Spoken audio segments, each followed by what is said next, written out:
Hello, my dear students. My name is Divya Walia and I am your biology teacher. So बच्चे आज हम पढ़ने जा रहे हैं chapter body fluid and circulation from class 11th. सो बच्चे हमने प्रीवियस वीडियोस में पढ़ा था कि ब्लड क्या होता है, उसकी कंपोजिशन क्या है, उसका फ्लोइंग पैटर्न क्या है और साथ में मैंने आपको पढ़ाया था ABO ब्लड ग्रुपिंग के बारे में. सो ये है पार्ट नंबर 3 इस चैप्टर का और इसमें हम पढ़ेंगे लिम्फ. ओके. सो बच्चे जो लिम्फ है उसको हम बोलते हैं टिश्यू फ्लूइड. उसको हम बोलते हैं टिश्यू फ्लूइड. जो लिम्फ है बेसिकली वो क्या होती है, कलरलेस होती है. ओके. ये कलरलेस होती है क्योंकि इसमें क्या होते हैं, आरबीसीज प्रेजेंट नहीं होते हैं. क्या होता है, आरबीसीज जो है इसमें प्रेजेंट नहीं होते हैं. साथ में इसमें प्रोटीन्स भी प्रेजेंट नहीं होती हैं हमारे लिम्फ में. ओके. अब मैं आपको लिम्फ के कुछ फंक्शंस के बारे में बताऊंगी. तो बच्चे जो लिम्फ है उसका फर्स्ट फंक्शन क्या है, ये हेल्प करता है transport of, it help in transport of fats. ये फैट्स के ट्रांसपोर्टेशन में हेल्प करता है. कैसे, जो हमारा इंटेस्टाइन है बच्चे, इंटेस्टाइन में क्या होती है, लिम्फेटिक कैपिलरीज होती हैं. क्या होती हैं, लिम्फेटिक कैपिलरीज होती हैं और इनको बोलते हैं हम लैक्टील ऑफ इंटेस्टाइन. अब बच्चे क्या होता है कि ब्लड में क्या होते हैं, ये फैट्स जो हैं हमारे रह जाते हैं. ठीक है. अगर वो हमारे ब्लड में रह जाएंगे तो क्या होगा, बॉडी बीमार हो जाएगी, हम लोग बीमार हो जाएंगे. ठीक है. तो क्या किया जाता है, उसका ट्रांसपोर्ट करवा दिया जाता है फैट्स का, कहाँ पे, लैक्टील में. ठीक है. तो इससे क्या होता है, ट्रांसपोर्टेशन ऑफ फैट्स में क्या मिलती है, हमें मदद मिलती है. सेकंड में बात करूं तो ये क्या करता है, ये ट्रांसपोर्ट करता है लिवर प्रोटीन्स को, लिवर प्रोटीन्स को. अब इसमें क्या होता है, वही बात हो गई कि ये इसमें भी क्या होता है, लिवर प्रोटीन्स हमारे ब्लड में ही रह जाते हैं, बहुत बड़े बड़े होते हैं, उसके कारण वो पार नहीं कर पाते हैं. तो ये भी कौन हमारे ट्रांसपोर्टेशन में हेल्प करता है, लिम्फ हेल्प करती है. थर्ड आएगा आपका maintain blood volume, maintain blood volume. अब क्या होता है, जो हमारा ब्लड है मेनली उसमें क्या होता है, अगर वाटर ज़्यादा हो जाता है तो वो क्या करता है, लिम्फ को दे देता है. और अगर वाटर उसके पास कम हो जाए तो फिर क्या करता है, वो लिम्फ से वापस ले लेता है. तो क्या हुआ इसमें क्या किया उसने, लिम्फ ने मतलब मेंटेन किया ब्लड के वॉल्यूम को और मेनली उसमें क्या, पानी को मेंटेन किया. नेक्स्ट बताऊंगी मैं आपको. तो जो हमारा लिम्फ है वो हमें हमारी बॉडी को डिफेंस प्रोवाइड करवाता है, मींस प्रोटेक्शन प्रोवाइड करवाता है. कैसे, जैसे ही हमारी बॉडी पे किसी बाहर का एंटीजन ने अटैक किया तो क्या होगा, हमारी बॉडी को वो मतलब क्या करेगा, डिजीज कॉज करवाएगा. तो क्या होता है, उस डिजीज के अगेंस्ट हमारी बॉडी एंटीबॉडीज बना लेती है. मेनली जो एंटीबॉडी बनाने का काम कौन करता है, वो करता है B lymphocyte and T lymphocyte. ठीक है. एंटीबॉडीज बनती हैं और इस पर्टिकुलर डिजीज से हमें क्या मिलती है, प्रोटेक्शन मिलती है. इतना समझ में आ गया. आगे बात करेंगे transport of nutrients, transport of nutrients. Mainly जो हमारा सेल्स हैं और हमारे ब्लड वेसल्स हैं उनके बीच में न्यूट्रिएंट्स को ट्रांसपोर्ट करवाने का काम कौन करता है, लिम्फ करती है. अगला आएगा transport of electrolytes, transport of electrolytes और साथ में क्या, हॉर्मोन्स. इसमें भी क्या करते हैं, लिम्फ हमारी हेल्प करते हैं. इतना आ गया. सो बेसिकली लिम्फ जो होता है वो हमारी बॉडी के सिस्टम के साथ क्या रहते हैं, कनेक्ट रहते हैं. और उस सिस्टम को क्या बोलते हैं, यहाँ लिख दूंगी मैं, लिम्फेटिक सिस्टम. इस पूरे को क्या फिर बोला जाता है, lymphatic system. So I hope आप सबको लिम्फ के बारे में और इसके फंक्शंस के बारे में क्लियर हो गया होगा. सो आगे हम बात करेंगे difference between the blood and the lymph. Right. So next topic है हमारा difference between the blood and the lymph. So सबसे पहला डिफरेंस आप इसके कलर के बारे में लिख सकते हैं कि जो आपका ब्लड है वो रेड कलर का होता है, वहीं जो लिम्फ है वो कलरलेस होता है या फिर वाइट कलर का होता है. रीज़न, क्योंकि इसमें जो हीमोग्लोबिन पिगमेंट है वो यहाँ तो पाई जाती है पर यहाँ पे नहीं पाई जाती है। नेक्स्ट डिफरेंस की बात करें, जो ब्लड है हमारा वो किसका पार्ट है? सर्कुलेटरी सिस्टम का पार्ट है, सर्कुलेटरी सिस्टम का पार्ट है। वहीं लिम्फ की बात करूं बच्चे तो ये है लिम्फेटिक सिस्टम का पार्ट, ये लिम्फेटिक सिस्टम का पार्ट है। अगली बात करूं तो अगला डिफरेंस आप इसका फंक्शन का ही लिख सकते हो कि जो ब्लड है वो हेल्प करता है ट्रांसपोर्टेशन ऑफ हॉर्मोन्स में, इलेक्ट्रोलाइट्स में और न्यूट्रिएंट्स में, जो अभी भी मैंने आपको पढ़ाया भी है। वहीं मैं बात करूं लिम्फ की तो मेनली इसका फंक्शन क्या है? ये किस में हेल्प करता है? ये डिफेंस प्रोवाइड करवाता है हमारी बॉडी को फ्रॉम हार्मफुल एंटीजेंस। नेक्स्ट में बात करूं क्लॉट फॉर्मेशन की, तो बच्चे जो ब्लड है उसमें क्लॉट फॉर्मेशन क्या होती है? जल्दी हो जाती है।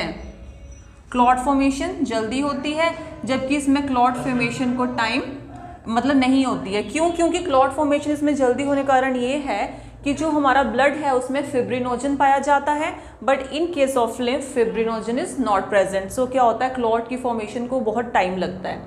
ओके, सो फ्लो की बात करूं तो जो हमारा ब्लड वेसल्स हैं उसमें फ्लो बहुत ज़्यादा जल्दी होता है, जबकि इन केस ऑफ लिम्फ फ्लो बहुत इसके कंपैरेटिव कम रहता है। नेक्स्ट बात करूं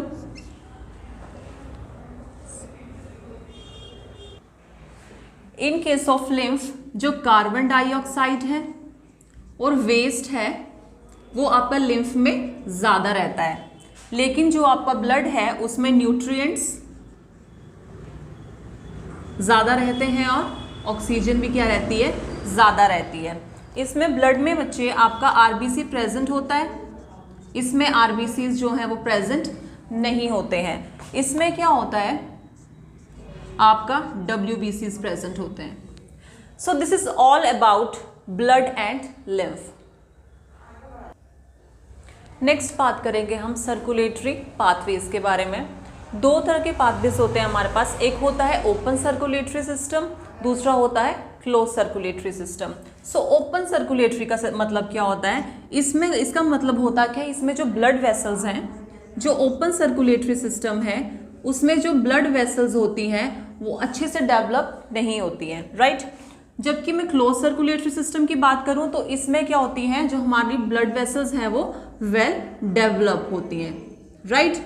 वही मैं आपको बताऊं कि अब ओपन सर्कुलेटरी सिस्टम होता किस में है? मेनली जो हमारे आपने लोबस्टर्स देखे होंगे, श्रिम्प्स देखे होंगे, जो कि आर्थ्रोपोडास का एग्जाम्पल है, वो हमारा ओपन सर्कुलेटरी सिस्टम उनमें आता है। वही बात करूं बच्चे मैं क्लोज सर्कुलेटरी सिस्टम की, तो क्लोज सर्कुलेटरी सिस्टम कहाँ होता है? मेनली ह्यूमंस में, मैमल्स, हम मैमल्स के अंदर आते हैं ना, तो मेनली ह्यूमंस में होता है, अर्थवॉर्म में आता है, ये आपके एनिलीड्स में आते हैं, राइट। सो आगे मैं आपको बताऊंगी जो हार्ट है, जो हमारा हार्ट है, कौन कौन से में हार्ट कितना कितना चैम्बर होता है। सबसे पहले बात करूंगी मैं फिशेस की।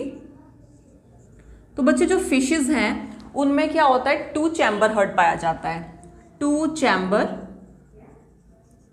हार्ट पाया जाता है। इसमें क्या होता है? एक ऑरिकल एट्रियम होता है, एक वेंट्रिकल होता है, एक एट्रियम एक वेंट्रिकल होता है। वही बात मैं करूंगी एम्फीबियंस की, एम्फीबियंस की। तो एम्फीबियंस में क्या होता है? 3 चैम्बर हार्ट पाया जाता है। और जो दूसरा बच्चे आपका रेप्टाइल्स हैं, रेप्टाइल्स हैं उसमें भी 3 चैम्बर हार्ट पाया जाता है। अब ये 3 चैम्बर हार्ट का क्या मतलब है बच्चे? इसमें वेंट्रिकल्स तो एक होते हैं, लेकिन जो आपका एट्रियम है एक राइट एट्रियम होता है और एक क्या होता है? लेफ्ट एट्रियम होता है, राइट। बट रेप्टाइल्स में मैंने थोड़े फॉर्म्स शॉर्ट रखे। जो रेप्टाइल्स है उसका एक एक्सेप्शन है, वो क्या है? जो क्रोकोडाइल है बच्चे उसमें 3 चैम्बर हार्ट नहीं होता है, ओके। जो क्रोकोडाइल है उसमें 3 चैम्बर हार्ट नहीं, उसमें 4 चैम्बर हार्ट पाया जाता है। और जितने भी आपके बर्ड्स आते हैं, जितने भी आपके मैमल्स आते हैं, ये सब क्या हैं? 4 चैम्बर हार्ट हैं। अब 4 चैम्बर का क्या मतलब हुआ? लाइक यहाँ पे क्या होगा? आपका एक होगा राइट आर्ट्रियम, एक होगा लेफ्ट आर्ट्रियम, राइट। एक होगा राइट वेंट्रिकल्स, एक होंगे लेफ्ट वेंट्रिकल्स। इतना आपको समझ में आ गया। आगे क्या होता है बच्चे, जो आपकी फिशेस होती हैं जिसमें कि 2 चैम्बर हार्ट है, राइट, उसमें जो सर्कुलेशन होती है वो सिंगल सर्कुलेशन होती है। क्या होती है? Single circulation. वही बात करूं मैं एम्फीबियन और रेप्टाइल्स की, एक्सेप्ट क्रोकोडाइल, क्रोकोडाइल को छोड़ के जो कि रेप्टाइल्स में है, उसमें क्या होती है हमारी डबल सर्कुलेशन होती है। क्या होती है? डबल सर्कुलेशन होती है। मेनली डबल सर्कुलेशन कौन सी?